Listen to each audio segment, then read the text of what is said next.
సామాన్య మధ్య తరగతిపై జీఎస్టీ భారం తప్పదా? తగ్గే ధరలతో పోల్చుకుంటే పెరిగింది కొండంతగా ఉంది. నెలవారీ బడ్జెట్ చూస్తే ఇదే చెప్తోంది. నెలవారీగా ఇంట్లోకి వచ్చే సరుకులు ధరలు అతి స్వల్పంగా రూపాయల్లో తగ్గితే మిగతావి వందల్లో పెరగడం సామాన్య మధ్య తరగతి ప్రజలకు భారం కాబోతోంది. భార్య భర్తతో పాటు ఇద్దరు పిల్లల ఫ్యామిలీకి నెలకు 25 నుంచి 30 వేల రూపాయలు సంపాదిస్తుంటే వారిపై ఎలాంటి భారం పడుతుంది, ఎంత లాభం ఎంత భారం అనేది ఉదాహరణగా లెక్కలేసి చూద్దాం. నిత్యావసరాలు ఒంటి సబ్బులు ఓ 6 కొనుగోలు చేస్తే 240 రూపాయలు అవుతుంది. జీఎస్టీలో 21 రూపాయలు ఆదా అవుతుంది. బట్టల సబ్బులు ఓ 8 కొనుగోలు చేస్తే 180 అనుకుంటే ఇక్కడ 2 రూపాయలు అదనంగా ఖర్చవుతుంది. ఇక ఓ షాంపూ బాటిల్ 200 రూపాయలకు కొనుగోలు చేస్తే 2 రూపాయలు పెరిగింది. కిలో వాషింగ్ పౌడర్ 150 రూపాయలకు కొనుగోలు చేస్తే 2 రూపాయలు పెరిగింది. పేస్ట్ 100 రూపాయలు అనుకుంటే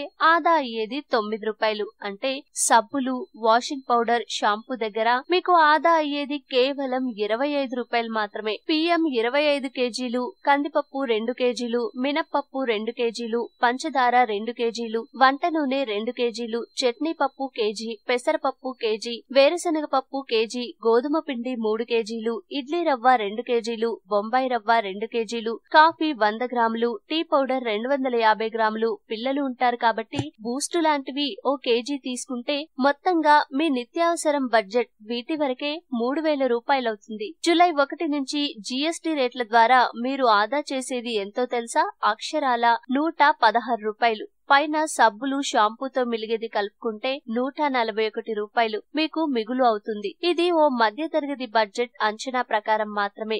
మార్కెట్ లోని యావరేజ్ ధరలను తీసుకుంటే మాత్రమే ఇది గమనించాలి. ఇంటిల్లిపాది సెల్ ఫోన్ బిల్లు 1000 రూపాయలు ఖర్చు చేస్తుంటే 30 రూపాయలు అదనంగా చెల్లించాలి. 500 ఇంటర్నెట్ బిల్లుకు అదనంగా 15 రూపాయలు చెల్లించాలి. కేబుల్ బిల్లుకు 10 రూపాయలు అదనం. మల్టీప్లెక్స్ లో నెలకు మొత్తం ఫ్యామిలీ సినిమా చూస్తే ప్రస్తుతం అవుతున్న ఖర్చు కంటే అదనంగా 200 రూపాయలు అవుతుంది. ఇవన్నీ కూడా ఇల్లు అన్నాక కామన్ కాబట్టి ప్రస్తుతం మీరు వీటిపై చేస్తున్న ఖర్చు కంటే అదనంగా 255 రూపాయలు అవుతుంది. కేవలం రోజువారీ ఖచ్చితమైన అవసరాల్లోనే జీఎస్టీ పరిధిలోకి వచ్చిన తర్వాత 114 రూపాయలు అదనంగా భరించాల్సి వస్తుంది. ఇక బైక్ ఉంటే దానికి రిపేర్ వస్తే ప్రస్తుతం కంటే అదనంగా 1%, ఇన్సూరెన్స్ కు 3%, క్రెడిట్ కార్డు బిల్లులపై 3% అదనం. ఇప్పుడు చెప్పండి, 25-30 వేల జీతం సంపాదించే సామాన్య మధ్య తరగతి జనంపై భారం పెరిగిందా తగ్గిందా? వంటింట్లో తగ్గిన గోరంత లాభం ఏమో గాని